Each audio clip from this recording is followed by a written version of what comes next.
I just paid $3,150 per person for a 6-night cruise from Istanbul to Athens. For most people, including us, this is an eye-watering number for less than a week. It's over $1,000 a day for a couple. So as somebody pretty new to the luxury end of the market for cruising, I wanted to know if this was a complete waste of money or if it was actually a better deal than the standard cruises that we're all used to.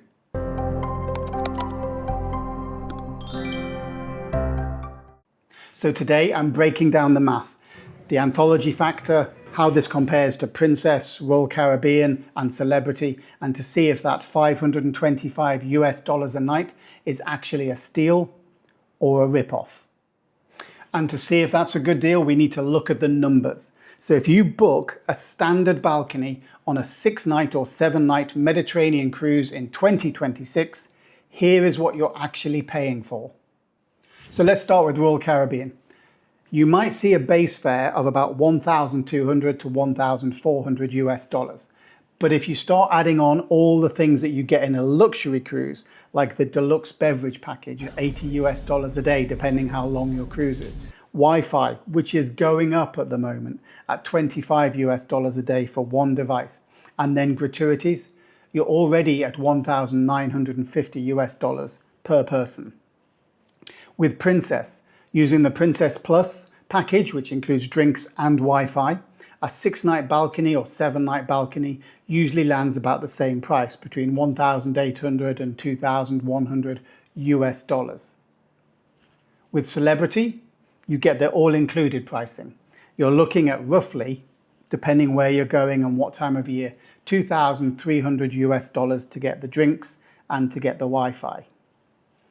So let's break down what you're actually getting for that $800 to $1,200 extra with Explora Journeys.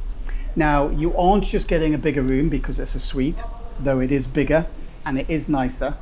You're also getting a bigger balcony. These things can hold a day bed. And if you're lucky enough to check out the video down there, you can find out which cabins on Explora actually have the little alcove. So you have a front view and a back view as well. The best balconies on Explora 1 and 2. These are going to be double the size of a mainstream ship. Double the size of a Royal Caribbean balcony, double the size of a Celebrity or Princess, unless you really start going up through those suite categories. There's going to be no nickel and diming on Explora, we can tell you that for sure. At not one stage was I asked to buy anything at all. There was no one trying to wave a flyer, no one trying to get me a deal. Not even the shore excursions were shoved in front of you. If you wanted them, you took them. If you didn't, you didn't. That was a massive difference. And mentioning that, there's kind of hidden fees that we don't mention too much, is things like shuttles and port fees. They're included in Explora. The shuttles, if you have to get one, we did a little Greek island one, so it wasn't so important. But if you're going to Istanbul and Piraeus, for example, in Athens, these are pretty high cost ports. If you're on a mass market ship like a Royal Caribbean or a Princess ship, you're going to be docked a bit further out, and a private transfer into the city can cost you anything between 20 and 30 and 40 euros. So you can add that on. Even the basic cruise shuttle is going to be $25 a person. So if there's 4 of you, you're going to be saving 100 just there. And that's because Explora includes these city centre shuttles. On our cruise, we only needed 1, and that was in Bodrum, but it was very useful. There was another ship in there who were having to get taxis. With Explora, you walk out, you get on the bus, and you're straight into town. That was unexpected, we didn't even know, and very, very welcome. So it's a small detail, but it's part of the reason why these price gaps are not as big as you first think. Now, one of the other things is all cruise lines, Explora Journeys is no different. We'll have little gimmicks, little sales, little marketing ploys to throw at you to try and get you to book. Ours was a free Anthology meal. Now, I go into another video on the channel about Anthology, not my cup of tea. Many people like it. We weren't too keen. But it is pretty much a $400 to $500 upcharge if you did want to try this. So $500 meal added on to the cost of our cruise, or taken off in this case. Now, specialty dining, that's the only one on Explora Journeys. Anthology is it. There are 6, I'm guessing it's been a while, 6 different restaurants on Explora that you can try, all included in the price. So with all of the others, Royal Caribbean, MSC, Princess, Celebrity, any of them, specialty dining is going to cost you more. It can be as little as $25 if it's whole tacos, to $60 to $80 if it's a steakhouse in one of the big Royal Caribbean ships. But everything on Explora Journeys is included.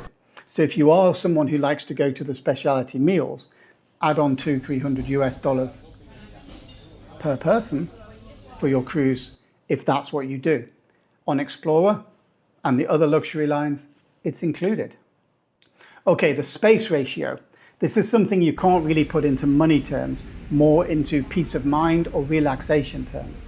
Now, on a Royal Caribbean ship or an MSC ship like Bellissima that we just got off, a similar size, those two, I guess, would hold about between 3,000 and 5,000 people. Explora, smaller, of course, holds about 900 guests.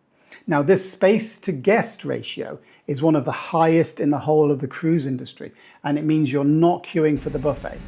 You're not fighting for a sunbed around the pool. The level of service with the number of staff to you means that you're not waiting to get a drink. They will deliver it to you. No extra charge, no stress staff, all happy and smiles, because they actually can have time to do a good job. Doesn't have to just be a quick job, which on some of the other ones, the staff are lovely, of course, but they are pressed, they are rushed, and they have a lot more people to deal with than you do on Explora Journeys. It's kind of this quietness and this level of service that makes that kind of extra $100, extra $80 a day worth it on its own.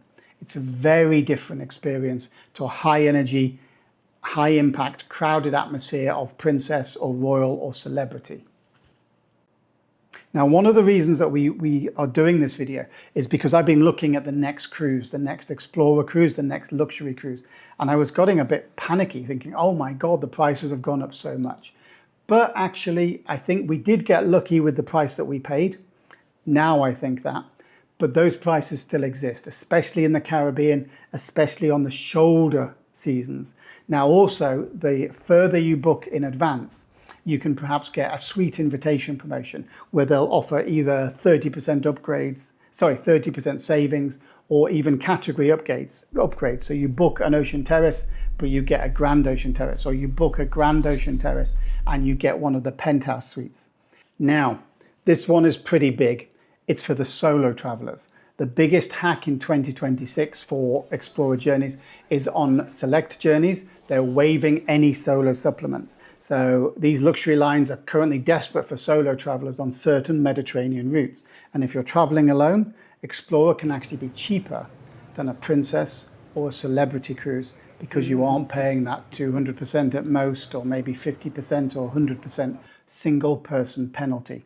They, if you are traveling solo, are worth looking at right now. Go on, go, look. So as I said at the beginning, we look at this through relatively inexperienced eyes. When we do cruise, we normally take the standard lines and we don't go all out.